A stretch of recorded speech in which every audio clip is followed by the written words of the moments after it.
नमस्कार। आज की तारीख में पूरे विश्व में हिंदू सनातनी ताकतवर महिला नेता बन के जो उभरी हैं उनका नाम है Nupur Sharma.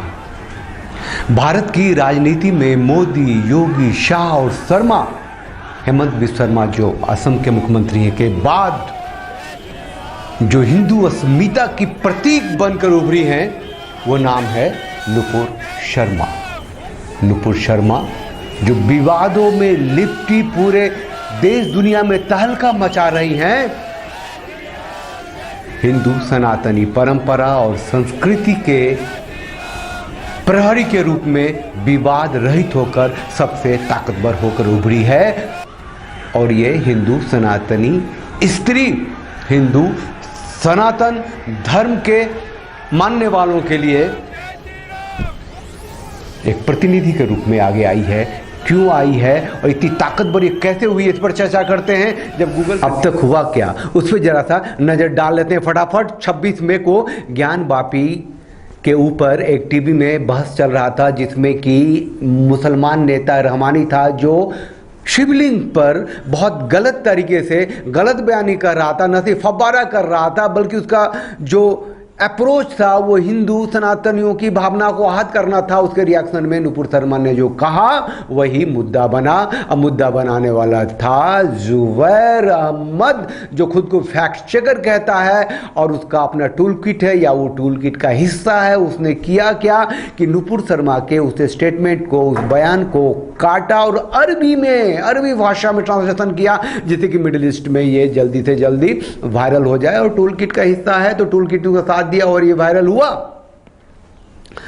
All India Muslim personal law board ने चिखना शुरू किया कि नुपुर शर्मा को जेल में डालो। 12 इस्लामिक मुल्कों ने जिसमें UAE, Oman, Indonesia, Iraq, Maldives, Jordan, Libya और बहरीन ने अपना विरोध जताया। भारतीय राजदूतों के सामने अपना गुस्सा जाहिर किया। भारत की भारतीय जनता पार्टी बीजेपी की सरकार ने इस घटना के दूसरे हफ्ते में जब मुस्लिम राष्ट्रों से बयान आने लग गए, वो गुस्सा दिखाने लग गए, तो बीजेपी ने नुपुर शर्मा को 6 सालों के लिए अपने पार्टी के प्रवक्ता से हटा दिया और एक दूसरे भाई साहब थे जिंदल, उनको तो हटा ही दिया और फ्रिंज एलिमेंट भी कहा। भारत में मुस्लिम विरोधी माहौल बनाने की जबरदस्त कोशिश हुई। भारत का विदेश मंत्रालय ने स्टैंड लिया और कह दिया कि भारत सभी धर्मों की बराबर सम्मान करता है और यहाँ कानून के हिसाब से ही कोई क्रिया प्रतिक्रिया होगी, कार्रवाई होगी। नुपुर शर्मा ने माफी मांगी, उसने अपने शब्द वापस लिए। जबकि टूल किट लगातार काम कर रहा था, भारत के अलग अलग राज्यों में नुपुर शर्मा के खिलाफ कई एफआईआर हो गए। महाराष्ट्र की तब की उद्धव सरकार ने पुलिस भी भेजे थे नुपुर शर्मा को अरेस्ट करने के लिए दिल्ली में। इसी समय डच सांसद गिल्ट वाइल्डर्स ने नुपुर शर्मा का जबरदस्त साथ दिया और कहा कि यह बहुत ही हास्यास्पद है कि मानव अधिकारों की कहीं से भी रक्षा नहीं करने वाले, अवहेलना करने वाले अरब और इस्लामिक देश भारतीय नेता नुपुर शर्मा के विरोध में कुछ बोल रहे हैं, गुस्सा दिखा रहे हैं। गिट वाइल्डर्स ने कहा कि नुपुर शर्मा माफी क्यों मांगे, भारत सरकार को और भारतीयों को नुपुर शर्मा के साथ खड़ा होना चाहिए, उनकी रक्षा करनी चाहिए। अब तक हुआ क्या जिससे कि नुपुर शर्मा 100 करोड़ सनातनियों की प्रतीक बन के उभरी है, सनातनी अस्मिता की रक्षा करने वाली महिला बन के उभरी है। जरा इसे देखते हैं।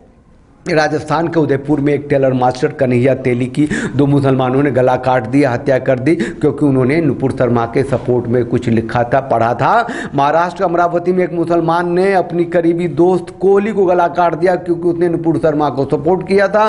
कन्हैया तेली के हत्यारों से जब पूछताछ हुई तो उसके तार राजस्थान के अजमेर दरगाह शरीफ से जुड़े मिले और वहाँ के खादिम चिश्तियों को भी गिरफ्तार किया गया और फिर वो भी खंडहर से निकला, कब्रों से निकल के बात आई कि ये लोग तो भारत का सबसे बड़ा जो सेक्स कांड हुआ था उसमें ये चिश्ती खादिमों का भी हाथ था जो 1992 में हुआ था। आई सपोर्ट नुपुर शर्मा को लेकर देश में बड़े बड़े जुलूस निकले और उसके खिलाफ ये जो जुलूस निकले नुपुर शर्मा के सपोर्ट में, उसके खिलाफ दरगाह के चिश्तियों ने हिंदुओं के बायकॉट की बात की। अब नुपुर शर्मा गई सुप्रीम कोर्ट, अर्जी लगाई कि उसकी जान को खतरा है, हर जगह से धमकियां आ रही हैं। उसके खिलाफ कई एफआईआर हो गए हैं भारत के विभिन्न राज्यों में। उसके एफआईआर को जब क्लब किया जाए, दिल्ली लाया जाए, तो जस्टिस सूर्यकांत और जस्टिस पारदीवाला ने नुपुर शर्मा के वकील को फटकार लगाई और कहा कि दिल्ली पुलिस ने नुपुर शर्मा के लिए तो रेड कारपेट बिछा रखा है। जस्टिस साहब ने, पारदीवाला और सूर्यकांत जस्टिस साहब ने तो यहां तक कह दिया कि उदयपुर की हत्याकांड के लिए भी जिम्मेदार नुपुर शर्मा ही है। इसका भयानक रिएक्शन हुआ, आतंकियों को एक ताकत मिल गई और नुपुर शर्मा के खिलाफ पहाड़ खड़ा हो गया धमकियों का। नुपुर शर्मा को अपनी अर्जी वापस लेनी पड़ी, मरता क्या ना करता, अर्जी तो उसे वापस लेनी थी। लेकिन जो देश के जो राष्ट्रवादी हैं उनको ये बात बहुत बुरी लगी और लाखों करोड़ों की संख्या में उन्होंने ट्वीट करनी शुरू कर दिए। सोशल मीडिया भर गया कि जस्टिस सूर्यकांत जस्टिस पारदीवाला ने जो कहा है कि उदयपुर की हत्या की जिम्मेदार भी नुपुर शर्मा हैं, उनके बयान हैं, उसके खिलाफ एक ओपिनियन बनना शुरू हो गया। लोगों ने कहना शुरू कर दिया कि डायरेक्ट एक्शन डे जो हुआ था आजादी से पहले और हिंदुओं को कचर दिया गया था, वहां भी क्या नुपुर शर्मा थी? देश जो आज़ाद हुआ मुस्लिम के नाम पे और हिंदुओं के नाम पे, बंटवारे नाम पे कि मुसलमान हिंदुओं के साथ नहीं रह सकते, क्या वहां भी नुपुर शर्मा थी? जो कैराना में जो हिंदुओं का पलायन हुआ और जो हिंदू मुस्लिम दंगे जो होते रहते हैं, क्या वहां भी नुपुर शर्मा थी? लोगों ने ओपन लेटर्स भी लिखे, हजारों की संख्या में साइन भी किए और ये बताया कि justice Suryakant justice Pardiwala supreme court के जस्टिस माननीय ने जो नुपुर के खिलाफ ये बयान दिया है वो हिंदू और हिंदुस्तान और सनातनियों के सम्मान के खिलाफ बयान है। नुपुर शर्मा फिर गई अदालत में और इस बार माजरा बदला हुआ था। वही जस्टिस सूर्यकांत, वही जस्टिस पारदीवाला ने कहा कि नुपुर शर्मा को राइट टू लिव है। उनके सारे जो एफआईआर थे एक जगह क्लब किए जाते हैं। उन्होंने कहा कि नुपुर शर्मा को 10 अगस्त तक गिरफ्तार भी कोई नहीं कर सकते, उनके खिलाफ कोई नया एफआईआर भी नहीं लिखा जा सकता। दुनिया बदल गई थी, पासा पलट गया था। तो नुपुर शर्मा एक सशक्त सनातनी हिंदू स्त्री के रूप में पुख्ता होकर के बाहर आ चुकी थी। तो भाई लोग, आज की तारीख में नुपुर शर्मा दुनिया की सनातनियों की, हिंदुओं की ताकत बनकर उभर चुकी हैं। पूरे देश के सभी दरगाहों पे सन्नाटा है क्योंकि वहाँ जो भीड़ होती थी, वहाँ जो भक्तजन थे, उसमें हिंदू ही 50%, 60%, 70% तक हिंदू ही जाया करते थे। जो वामपंथी हैं, जो लिबरल्स हैं, जो कांग्रेसी हैं, कट्टर मुसलमान हैं, उनको लगता है कि उनका टूल किट जो है फेल हो गया है। पूरा यूरोप, पूरा मिडल ईस्ट, एशिया, यहाँ तक कि चीन के आम नागरिक तक भी नुपुर शर्मा के नाम से अच्छी तरह वाकिफ हैं। चीन जो युगर मुसलमानों का मतलब दाढ़ी तक काटता है, उनको नमाज नहीं अदा करने देता है, कंसंट्रेशन कैंप में रखता है, बुर्का तो खैर बैन ही कर रखा है उसने, वो भी स्टेटमेंट देता है कि सबको अपने धर्म की रक्षा का अधिकार है, सबको सबके धर्म का बराबर का सम्मान होना चाहिए। नुपुर शर्मा ने पूरी दुनिया में हंगामा मचा रखा है, एक ताकत बनकर उभर चुकी है। अरब देशों को भी बात समझ में आ गई है कि नुपुर शर्मा ने कुछ खास गलत नहीं कहा था। वहाँ भी जो मुसलमान थे, भारत के, पाकिस्तान के, बांग्लादेश के, वो इनकलाब करने लग गए थे, तो अरब के देश में उन्हें निकाल दिया गया, गिरफ्तार किया गया, बोला तुम दोबारा अरब में घुस नहीं सकते। और पाकिस्तान के मुफ्तियों ने, मुसलमानों ने, मौलवियों ने खुल के नुपुर शर्मा का साथ दिया। कहा कि नुपुर शर्मा ने जो कहा वो हमारे कुरान में है, हमारे हदीस में है। उसने माफी भी मांगी, तो माफी क्यों नहीं?